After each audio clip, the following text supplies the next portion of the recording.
Bonjour à tous et bienvenue dans Souvenirs d'écoliers. Aujourd'hui, pour m'accompagner, Noémie Delatte. Bonjour Noémie. Bonjour Malika.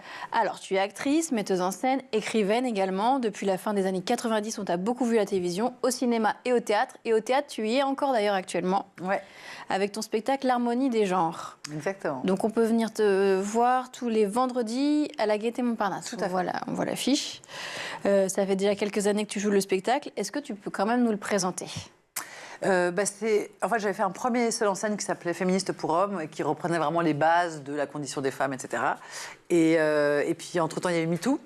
Ouais. Donc, ça a été une espèce d'explosion, une prise de conscience, etc. Et en fait, après MeToo, je ne sais pas si tu as pu, mais moi, j'ai observé vraiment une hécatombe de couples hétéros, quoi. Ah oui ? Ah ouais, le nombre de couples que je connais qui sont séparés ou qui ont traversé vraiment des énormes orages et tout. Et puis même dans les couples médiatiques, publics et tout. Et puis je vois bien comment les hommes sont là. Ah mais on peut plus rien dire, on peut plus rien faire, on sait pas quoi. Prendre l'ascenseur, parler, draguer. Ah là là, mon Dieu, le consentement, faut une autorisation écrite avant d'embrasser une fille. Et les femmes qui sont là, mais j'en peux plus, il se passe ça, il va là, mais pourtant je l'aime. Et je sens qu'il y a vraiment quand même un truc très compliqué sur. En fait, on a touché à ce qui constituait nos fantasmes de couple depuis des années. Ok. Et donc, l'idée de l'harmonie des genres, c'est de prendre la suite de Féministe pour hommes en disant, donc ok, on fait évoluer les choses, et c'est formidable, mais comment on fait concrètement dans notre intimité, dans le couple hétéro, dans les rapports hommes-femmes en général, que ce soit l'amitié, le travail, la séduction, etc. Comment on fait pour interagir en harmonie Donc c'est un spectacle de réflexion.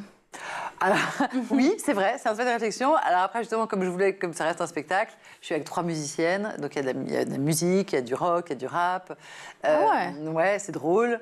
Et ça reste vraiment, avant tout un spectacle, donc un moment de divertissement artistique, mais effectivement qui lance des pistes de réflexion. Les couples discutent beaucoup après. On peut venir te voir en couple ? Je pense que c'est idéal. La plupart des personnes qui viennent seules disent « je vais revenir avec mon mec ou ma meuf ». Pour faire passer des petits messages ? Ouais. Et c'est valable on peut plus les faire passer aux hommes ?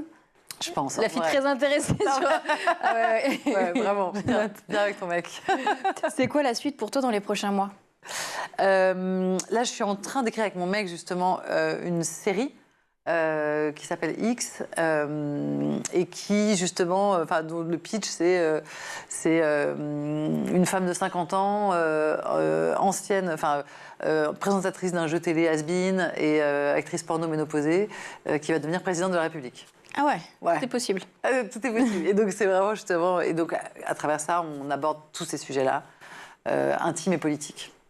Et ça, c'est prévu pour... Alors, pour l'instant, personne ne nous attend. On écrit tout seul dans notre chambre, etc. Mais donc, ça va être vraiment l'actualité de mes prochains mois. Ça occupe tout votre temps. Voilà, plus les réseaux sociaux, toujours, et l'harmonie des genres au théâtre.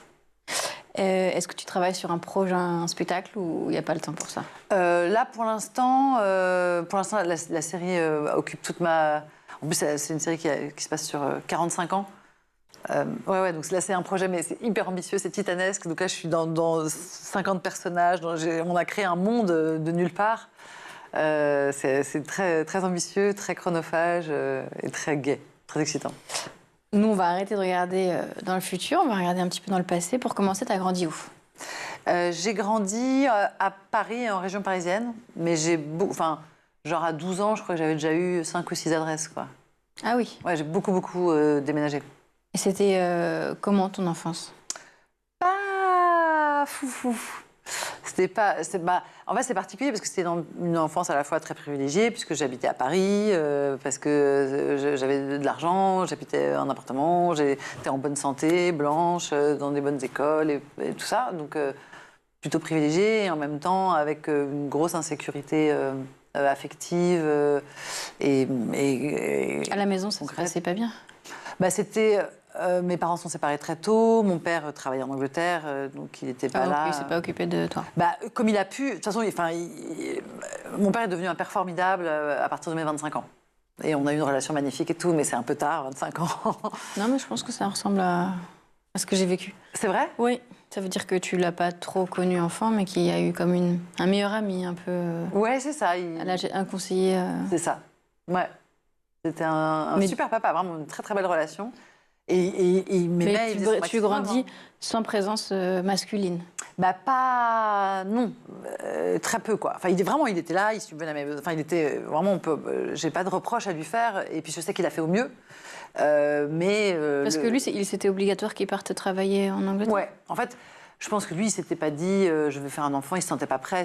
Il avait déjà un certain âge, c'était une génération, enfin un milieu, tu vois, très bourgeois, catho. Enfin vraiment, il était là, enfin pas catho particulièrement, mais il était, enfin d'un coup, il a mis un enfant dans les mains, il a fait oh ah là là, enfin tu vois, il savait pas, enfin il n'avait pas été éduqué à s'occuper d'un enfant, etc. Ma mère l'a fait allez. T'as pas de frère et sœur? De mes 2 parents, je suis la seule enfant. D'accord. Et ma mère, elle, avait déjà une fille, mais qui avait 18 ans quand je suis née. Ah oui. Donc avec laquelle j'ai pas été élevée vraiment. T'as grandi un peu en enfant unique?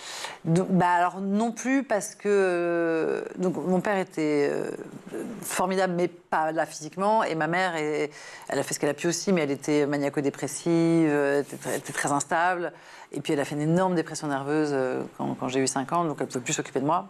Qui s'est occupé de toi alors? Bah alors voilà, et donc c'est un peu les voisins qui ont pris le relais dans un premier temps. Bah ouais, oui, les voisins de palier. Improbable. Assez improbable, ouais. Parce qu'ils avaient un enfant du même âge et ils étaient. Je sortais d'école, j'allais chez eux, je goûtais avec eux. Enfin, c'était. En fait, c'était super. Moi, je me rendais pas trop compte. Et puis, au bout d'un moment, c'était plus possible. Donc, ma mère m'a envoyée chez ma grand-mère en Seine-et-Marne. Et ma grand-mère était vieille et tout, et donc pareil, elle a fait le maximum. C'est que des gens, tout le monde a fait le maximum en fait. En fait, j'ai pas de reproche à faire, mais moi quand même, j'en ai chié. C'est quand même la vérité, même si tout le monde a fait au mieux. Et ma grand-mère, au bout d'un an, elle a dit j'en peux plus, je suis trop fatiguée. Et donc là, t'as 6 ans. Tu vois, là j'ai 6 ans. Et ma mère pouvait pas me reprendre encore, et donc là j'étais envoyée en pension. D'accord. Pendant 3 ans. Donc tu la voyais le week-end? Donc je voyais ma mère le week-end et mon père aussi. D'accord. Je voyais mes parents le week-end et la semaine j'étais en pension. Pendant 3 ans. Pendant 3 ans. Et comment ça se passe, la pension? C'est pas marrant, surtout à 7 ans, c'est petit. C'est très tôt, ouais, c'est vrai. J'étais la plus petite. Il n'y avait pas d'autres enfants? Ouais, on n'était que 2. Je m'en souviens de son nom, elle s'appelait Gabriella Pajax. Obligée d'être amie, quoi. Ouais, obligée d'être amie, d'être rentrée dans une chambre à 2, alors que c'était que des dortoirs ou des chambres à 5-6. Et nous, on avait la chance d'attendre la première année, une chambre à 2, toutes les 2. Donc c'est un peu plus cosy, mais ça restait la pension, donc c'était pas marrant. Très, très strict. C'était où, la pension? À Maison Lafitte. D'accord, donc pas très loin de... Non. Et on avait un car qui, tous les vendredis soirs, nos parents nous déposaient au car, place Charles de Gaulle. Le car nous amenait en pension. Et, non, pas tous les vendredis, tous les lundis matins, pardon. Et ils nous ramenaient tous les vendredis soirs. Ah oui, donc... Ouais. T'as été responsabilisée un petit peu. Exactement. C'est marrant parce que je ne l'ai pas dit, mais la conséquence, c'était ça, ouais. Très tôt, j'ai réalisé que j'étais seule responsable, ouais. Et que je compte que sur moi. Et d'ailleurs, au bout d'1 an de pension, ma mère m'a dit c'est bon, je vais mieux, tu peux rentrer à la maison.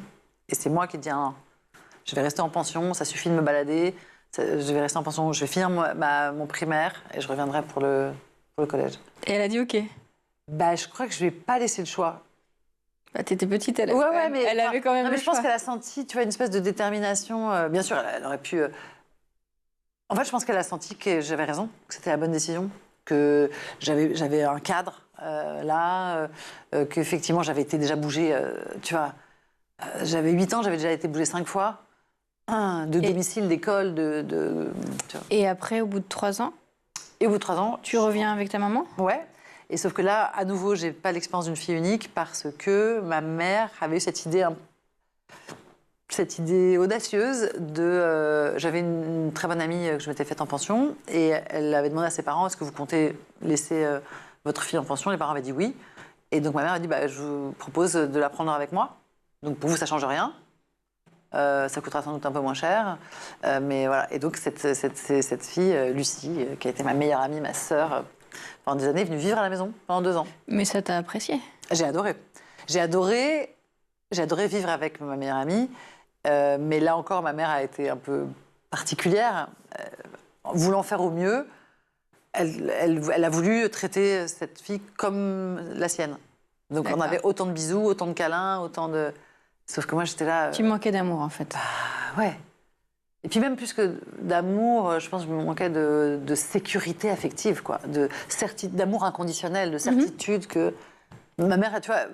elle parlait de cette fille comme son autre fille. Parfois, elle disait j'ai 3 filles. Et elle disait que c'était cette fille, moi et sa chatte. Donc, elle oubliait sa première fille, qu'elle ne comptait pas dans le truc, c'est quand même lunaire. Et puis, elle nous mettait au même niveau que sa chatte, Isis. Non, mais je te jure, mais vraiment, elle m'a fait des plans, mais c'est pas comme si elle avait dit une fois. Enfin, tu vois, c'était très fréquent de mettre. Elle disait, elle m'a dit plein de fois que si elle devait choisir entre Isis et moi. Et elle saurait pas faire de choix? Ça serait compliqué. Enfin, tu vois, elle était. Mais alors qu'elle la connaissait pas au final, elle l'a découvert. Non, Isis, c'était la chatte en plus. Ah oui. Oh là là. Mais oui, Isis, c'était la chatte. Et par rapport à Lucie, Lucie, elle avait des parents qui la préféraient, elle. Tu vois. Mais qui la laisse quand même aller chez la mère d'une amie. Ouais, ils ont raison. Plus sympa que la pension, ouais. Ouais, franchement, ils ont bien fait. Non, eux, ils étaient. Non, c'était plutôt un choix intéressant. Et donc, Lucie, elle est chez toi pendant combien de temps? 2 ans. Ok. Elle est chez moi pendant 2 ans et c'est vraiment super. Enfin, c'est génial d'avoir une sœur. Donc là, t'as 10 ans, jusqu'à tes 10 ans? Non.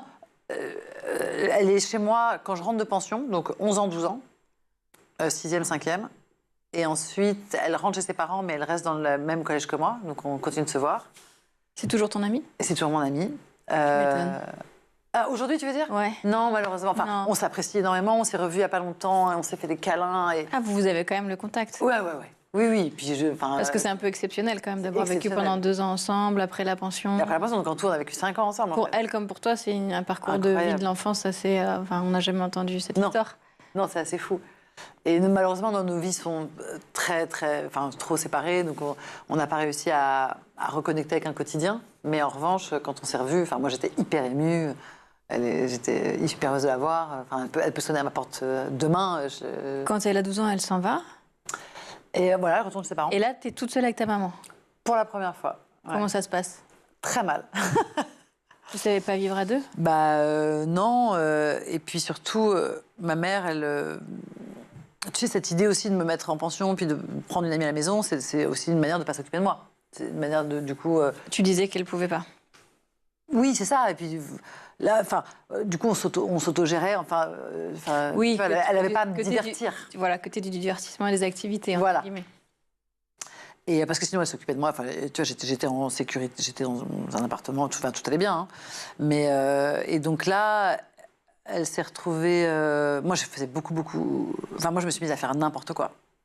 À ce moment-là? Ouais, à 13 ans, je fumais des pétards, je fumais des clopes, je faisais le mur, je couchais avec des garçons dont je connaissais même pas le prénom.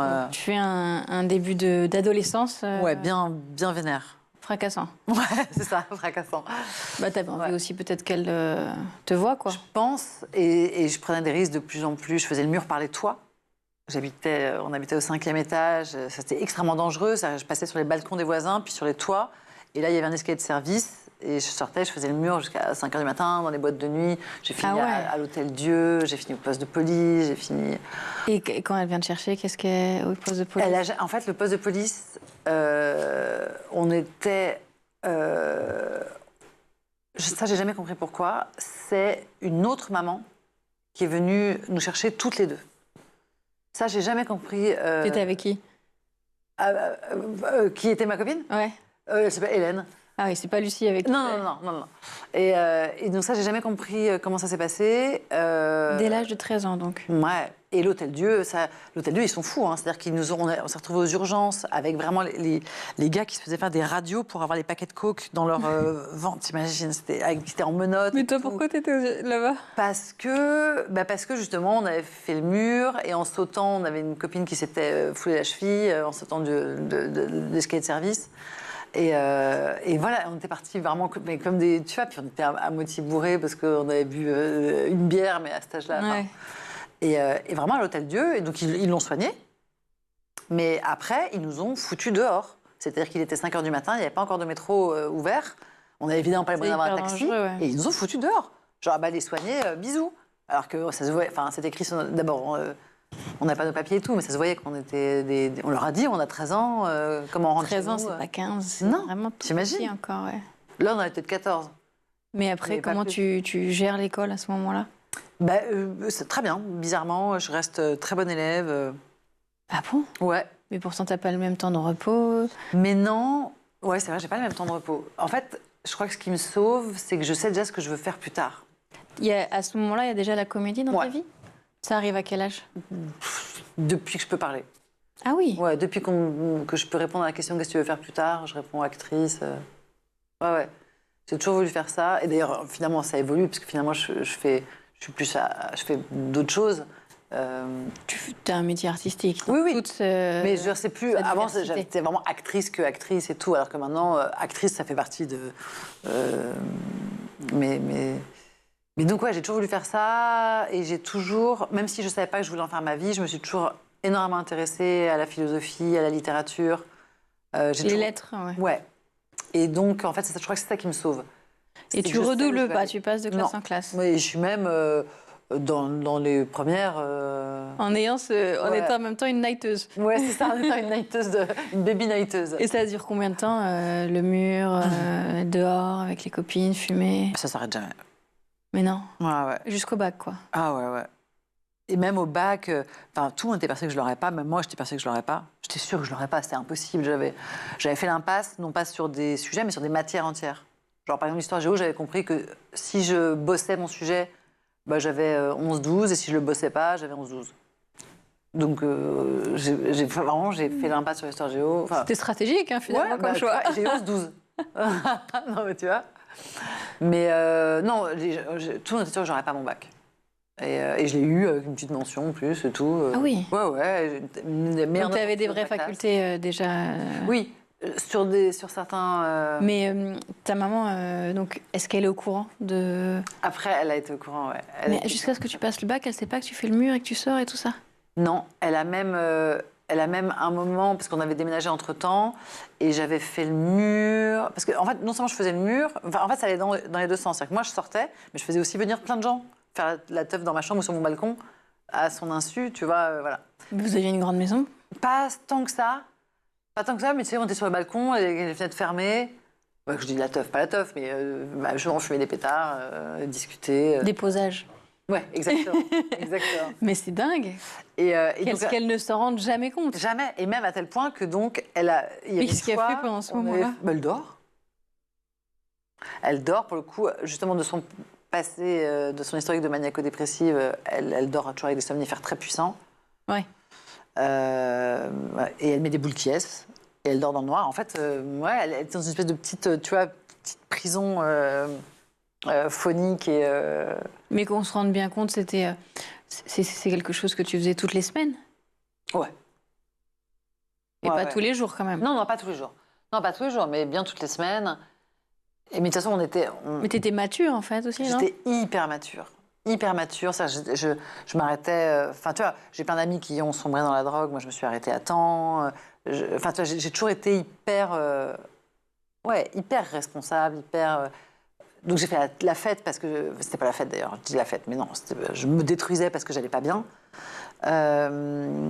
Mais en vrai, j'ai toujours eu quand même j'ai jamais sombré, j'ai jamais lâché le. Et tu dirais que ça, c'est quelque chose que c'était ton rythme jusqu'à quel âge? Je pense jusqu'à mes 30 ans peut-être. Ah oui, donc ça va au-delà de la scolarité après, quoi. Ouais. Après, il y a eu des phases. Il y a quand même eu des phases. Ça faisait partie de ta personnalité, en fait. Mais ça faisait partie de ma personnalité. Tu vois, par exemple, sur le bac, les 3 années du bac, en fait, je me suis mise en couple avec un garçon qui avait 10 ans de plus que moi et et donc d'un coup, je me suis mise à faire des dîners chez des gens où on boit du vin et je portais des vestes et des chemises. Tu vois, je jouais à la dame et donc pendant tout ce temps-là, j'étais plus du tout dans la fête, drogue et tout, mais en vrai, ma consommation de vin, elle n'était pas du tout OK. Ma consommation de clope, elle n'était pas OK. Enfin, donc, en fait, quelles que soient les étapes de ma vie, j'avais toujours un pied quand même dans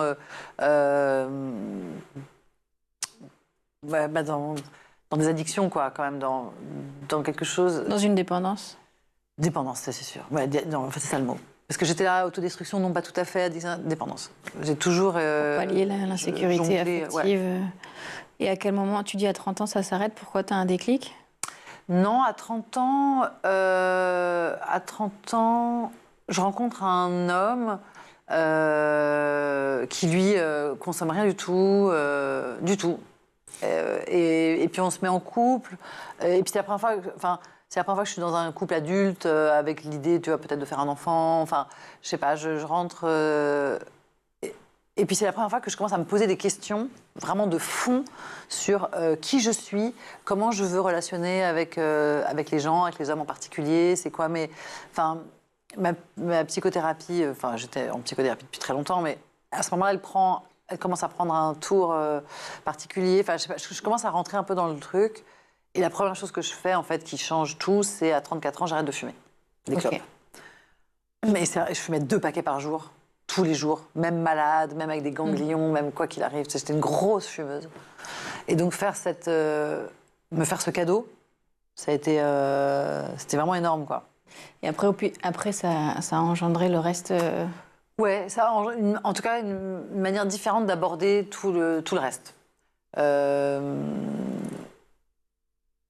Et puis aussi le fait de... Parce que mine de rien, la fête, je la faisais aussi pour chercher... Je cherchais l'amour aussi. C'était aussi, tu vois, pour séduire, pour plaire. Et là, voilà, j'étais... cette chose-là était comblée. Donc, d'un coup, je me disais, mais pourquoi est-ce que je vais aller dans une boîte où on ne s'entend pas parler, où je fume plus? J'avais arrêté la coke aussi. Ça, facilement. Toi, t'es maman? Ouais. T'as un garçon, une fille? J'ai un garçon. Et comment tu t'es construit dans ton rôle de parent avec ce que toi t'avais vécu plus jeune? Puis je pense que ça a fait peur quand même. Après, c'est un garçon, donc c'est... C'est un garçon, puis pour l'instant, il a 10 ans. Donc... Oui, mais c'est l'âge où toi, tu commençais... 10 ans, non, j'étais encore très sage. J'ai vrillé vers 12-13 ans. Mais donc... Ça vient vite, hein? Non, mais je suis en panique. Enfin, je suis en panique, en pré-panique, en panique anticipative. Ouais. Et puis surtout, je vois tout ce que, comme tu l'as fait remarquer, tout ce que ma mère a ignoré. Moi, je trouve ça dingue. Tu vois, on voit la série Adolescence là, en ce moment, et ça montre vraiment ça. C'est-à-dire que ce que moi j'ai vécu, ma mère n'en a jamais eu aucune... Enfin, sauf plus tard quand je le lui ai dit. Et encore, je pense qu'elle a jamais mesuré tout ce que j'ai fait. Tout ce que j'ai fait sans qu'elle en ait la moindre idée, etc. Donc, oui, je me doute que même si moi je m'attends à ce qu'il fasse comme moi, il va inventer d'autres trucs qui me passent sous le nez, c'est sûr. Donc ça, c'est très inquiétant. Et après, pour l'instant, je me suis construit, enfin, en tout cas, j'ai essayé vraiment d'être la mère opposée de la mienne, quoi. Notamment sur un point précis où enfin, la chose dont j'ai le sentiment d'avoir le plus souffert enfant, c'est de... L'affection. Non, c'est de ne pas être reconnu en tant qu'individu. Mes choix, mes émotions, mes envies, mes goûts n'ont jamais été pris en compte. Genre, on te met là, on te met là, on te met là, on te met là. T'es contente, tu vas bien, ah bah c'est super, bah t'es heureuse. Enfin, j'ai jamais... Et donc moi, je passe mon temps vraiment à rendre à mon fils son individualité, quoi. Ouais. Et comment tu juges l'école française, parce que tu y es confrontée en ce moment même? Vraiment pas bien. Enfin, j'ai un respect, une admiration sans borne pour les profs. Les profs, les instituts, vraiment, mais sans borne. Enfin, ces gens devraient être glorifiés, portés au nu et payés 4 fois plus cher. Et en revanche, je suis vraiment consternée par le système éducatif, enfin, par ce qui est fait, par le peu de moyens qui est alloué, le peu de formation, les choix qui sont faits, notamment sur l'éducation sexuelle, sur le consentement, sur l'éducation à la vie intime, affective. Si je te donnais une baguette magique, qu'est-ce que tu changerais dans l'école française aujourd'hui? Alors, plusieurs choses. La première que je changerais, c'est j'abolirais enfin, je réhabiliterais une langue française non sexiste. Donc, ça commencerait par l'abolition de la règle du masculin l'emporte, au profit des règles de majorité et de proximité qui ont existé pendant des siècles en France. Hein. Ça a plus existé. Et qui sont arrivées quand, ces règles de masculinité, alors? Le masculin l'emporte, c'est arrivé au XVIIIe siècle. D'accord. Donc, c'est somme toute assez récent.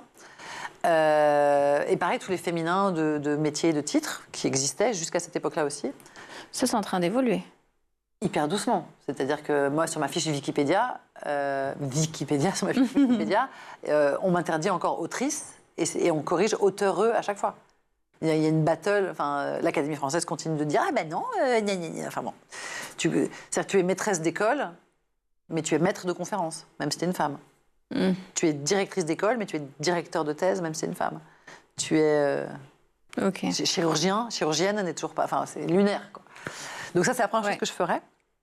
Parce qu'on pense avec des mots, et si les mots sont sexistes, nos pensées le sont, c'est fatal. Donc je pense que c'est vraiment... On n'arrivera pas à un monde meilleur tant qu'on ne reviendra pas à un français... et puis qui évolue aussi avec les nouvelles, notamment sur les transidentités, sur le pronom Yel, sur les gens... Enfin, ces choses-là, on peut pas... ça existe, donc ne pas le nommer, c'est refuser qu'ils peuvent, quoi. Enfin, je veux dire, donc ça, c'est la première chose. Et évidemment, du coup, ça ferait les droits humains, pas les droits de l'homme, liberté, égalité, solidarité, pas fraternité, ça ferait tout ça pour l'école. Et l'autre chose que je ferais avec ma baguette magique, c'est effectivement l'éducation à la vie intime et affective dès le plus jeune âge. Eh ben, ça nous en fait des projets. J'aimerais bien continuer de parler avec toi, mais on va péter le score. Qu'est-ce qu'on peut te souhaiter pour la suite? Ma série X. Je pense que ça peut être un super bon outil pédagogique, artistique. Je pense que c'est ça. Ouais. Qu'elle voit le jour. Ouais, qu'elle voit le jour. Voilà, que ma série voit le jour. Merci de nous avoir accordé ce moment. Merci. C'était un plaisir d'échanger avec toi sur ce parcours de vie riche.